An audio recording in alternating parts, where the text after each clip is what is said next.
Sai Ram. The year 1976 was very special for me. I remember right in the first month of that year, it was the Republic Day of India, the 26th of January. And in the morning we got news that Swami had said that we should play the national anthem during the flag hoisting. In those days, the college used to be the Kalyan Mandapam, which we have today, the Sai Kishan Kalyan Mandapam. Only it was a smaller building, and as Swami would go for darshan, we could have darshan. And when he came back, sometimes he would come into the hall. We had a hall called Hall number 5, where we used to have our model class on Thursdays, and Swami would just walk in. So this was one of those beautiful days. Then Swami had gone for darshan, and the flag hoisting was by a chief guest. He was the chairman of the electricity board of Karnataka, and this gentleman gave a beautiful speech. And then Swami was returning from darshan. He came there, and Swami sat on the throne which was placed there, and Swami was observing us. After the function was over, we got a chance to play the national anthem. And we could see that Swami was actually controlling his laugh. After we finished and everyone, actually the entire assembly dispersed, Swami came to us band boys and said, "Was it Indian national anthem?" he asked us. And we were all so shocked. And as we walked inside, some of us caught Swami's hand and said, Swami, please take a photograph with all of us. Individual photograph with each one of us. That's what we meant. And Swami readily agreed. He said, yes, go and tell Radhakrishna to come with the Polaroid camera. So the senior student came with the Polaroid camera, and Swami stood with each one of us and took a photograph. And all these photographs would develop within a minute or so. And as these photographs developed, this boy who was taking the photograph, he gave that entire bunch to Swami. And by the time the rest of the students had surrounded Swami, and I was somewhere at the back, Swami was calling every student by name, every band student by name, and giving him the photograph. So I thought Swami does not know my name. And then Swami turned 180 degrees and said, "Do you think I don't know your name? I know your name. I know your name quite well." And he gave me the photograph. So that was the first time Swami called me by the name my parents had given me. And of course, as days progressed, Swami started calling me as also Ravi, because in the hostel there were 2 other Ravi Kumars who were there. I also remember for almost a week, Swami would come to the hostel and purposely leave me out and count the other 2. And then suddenly, during the course of the conversation, he say, this fellow is also there. His name is also Ravi Kumar. Like that, just to make me feel happy. That's what happened on that day. I can never forget that, because that's a very special occasion for me when Swami called me by the name which my parents had given.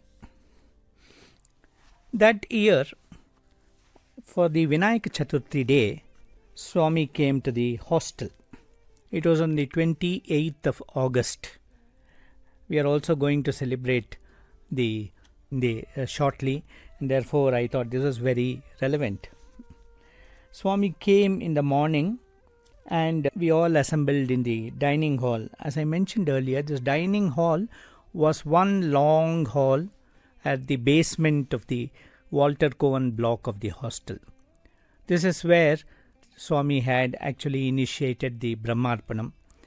And in this hall that day, as we had Ganesha and Gauri idols installed, Swami came with the revenue minister, and he did the puja.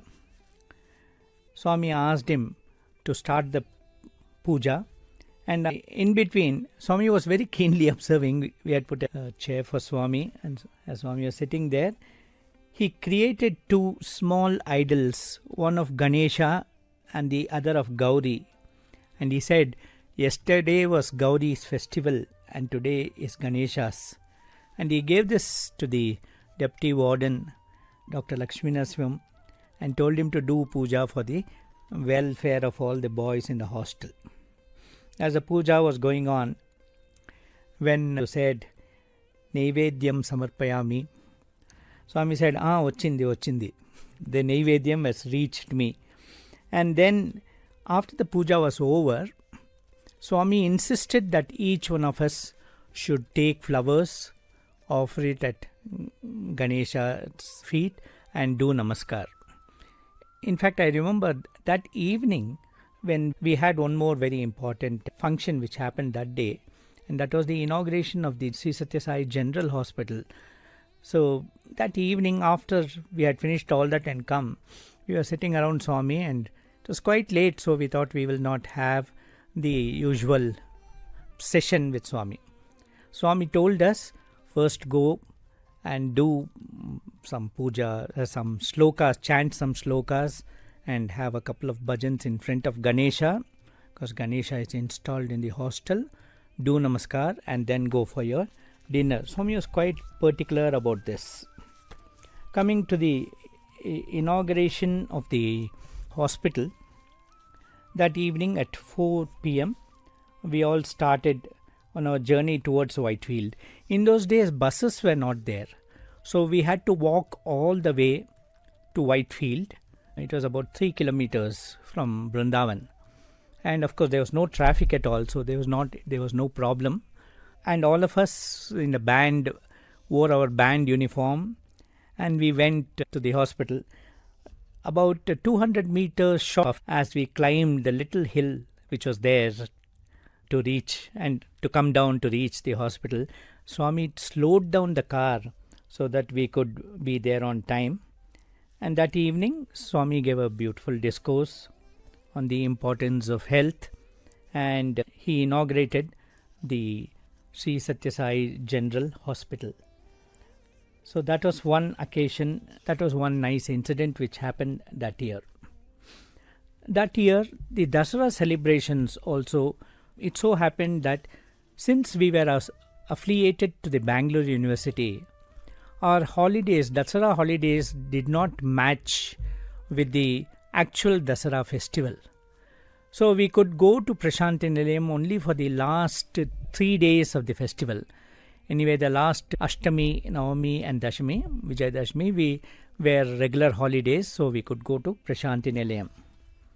And on that Vijayadashami day, which happened to be the 2nd of October, we were all sitting in the Purnachanda auditorium, and of course, all of us band boys were in our band dress, and we played in the procession leading to the Purnachanda auditorium from the Mandir. When we reached that place, there was hardly any place for us to sit, so we just squeezed ourselves right in the front. And Swami created akshata, handfuls of akshata, and liberally blessed all the purohits who were part of this. And suddenly Swami said, Rudram cheppe college pillalu evaru, who are the students who chant, college students who chant Rudram. And there were 4 of us who were there nearby. And so Swami called us onto the stage, and he asked us to chant Rudram as the Purnahuti was going on. And after that, Swami created a beautiful diamond necklace and put it round the idol of Shirdi Baba, the silver idol of Shirdi Baba. We were given a mic and we chanted Vedam. And it was a delight to see the fervor, the devotional fervor of the devotees. The entire Purnachanda auditorium was packed to capacity. And then Swami was performing Vibuthi Abhishekam. We got to see this Vibuthi Abhishekam from about 4 feet away. as we were standing there and chanting Vedam, Swami twirled his hand into the pot, and cascades of Vibhuti, not only Vibhuti but Kumkum, turmeric, all this came in an almost like an avalanche and covered the Shirdi Baba idol. Of course, below the Shirdi Baba idol there was a huge container kind of a thing, and there was some kind of a bridge on which Shirdi Baba was kept, so that all the Vibhuti would fall into the container. This was the same Vibhuti that Swami would get packed within the next few hours, and then Swami would personally distribute it to all the devotees. This was another beautiful thing that happened. Of course, in the evening there was a Jula ceremony, and Swami came in white dress. Anup Jalota sang as Swami sat on the Jula, and it was such a beautiful Dasara. Even though we attended for only 3 days, Swami made sure that we enjoyed his company and more of his presence, which we had missed all the days during that particular Dasara. This was something very special. Of course, within a few days, Swami was in Vrindavan. And totally, we had not expected that Swami would come back so quickly. Swami came to Vrindavan and spent quite a few days with us in Vrindavan. Sai Ram.